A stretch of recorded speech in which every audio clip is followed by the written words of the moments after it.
Well, Deputy Speaker, it's a pleasure to be able to move this motion on behalf of the member for Lindsay, who I understand is in her final electorate supporting the people affected by the flood. And I'm actually particularly happy to see the Deputy Chair of the Parliamentary Joint Committee on Intelligence Security, who is also in the chamber at this time, because this motion goes to the heart of the security of our nation. And as you know, as a member of the Parliamentary Joint Committee on Intelligence Security, we currently have an inquiry into issues around foreign interference in Australian universities. And this inquiry is of critical importance to our country. It's of critical importance because it sits as part of the rich fabric of security mechanisms we need in place to protect our research, our academics, those who put energy and time into building and advancing the technology, innovation, the ideas to the future advancement of our nation. But that we also need to have the security mechanisms surrounding their conduct and their research so that it advances the interests of Australia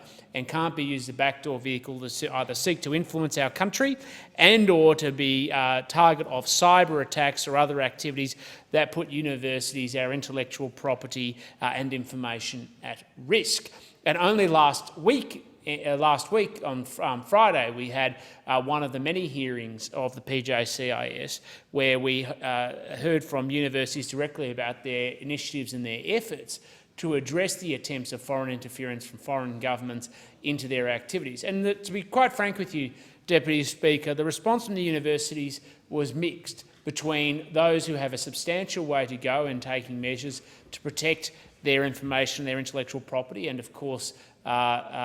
against governments that seek to interfere in their activities. And then there are other ones that have taken very proactive steps, and we'd like other universities to follow their lead. And critical to that is a real focus on making sure there's proper cybersecurity mechanisms because, of course, anything that operates in the offline world, Deputy Speaker,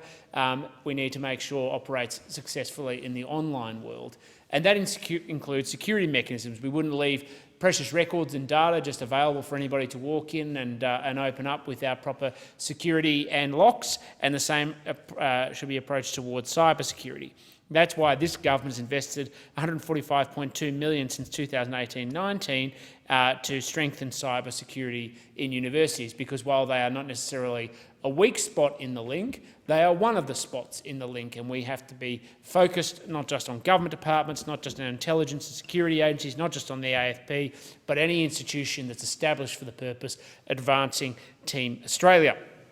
And of course, we've released guidelines to counter foreign interference in the Australian university sector and to strengthen resilience of universities to foreign interference. We're working with across the sector, not just with the institutions, but of course their representative and standard agencies to make sure they're part of the solution, as well as the Australian Research Council. And as you may be aware, Deputy Speaker, in the most recent round of ARC grants, there were a number of applications that were knocked back because by the Commonwealth because of concerns around national security. And I think everybody starts from a position of saying they'd rather that were not the case, but sometimes it's necessary, and this government will never cease to take necessary action as required to stop foreign interference into the tertiary education sector or anywhere where nefarious agendas are being played out. So we see it as part of a rich fabric of the issues that confront our country. But foreign interference in our universities is a critical part of addressing that, because we've seen programs like the Chinese Communist Party's 1,000 Talents program, where we're seeing a direct, what's the word I should use, seeking to harvest the opportunities that our academics and their ideas provide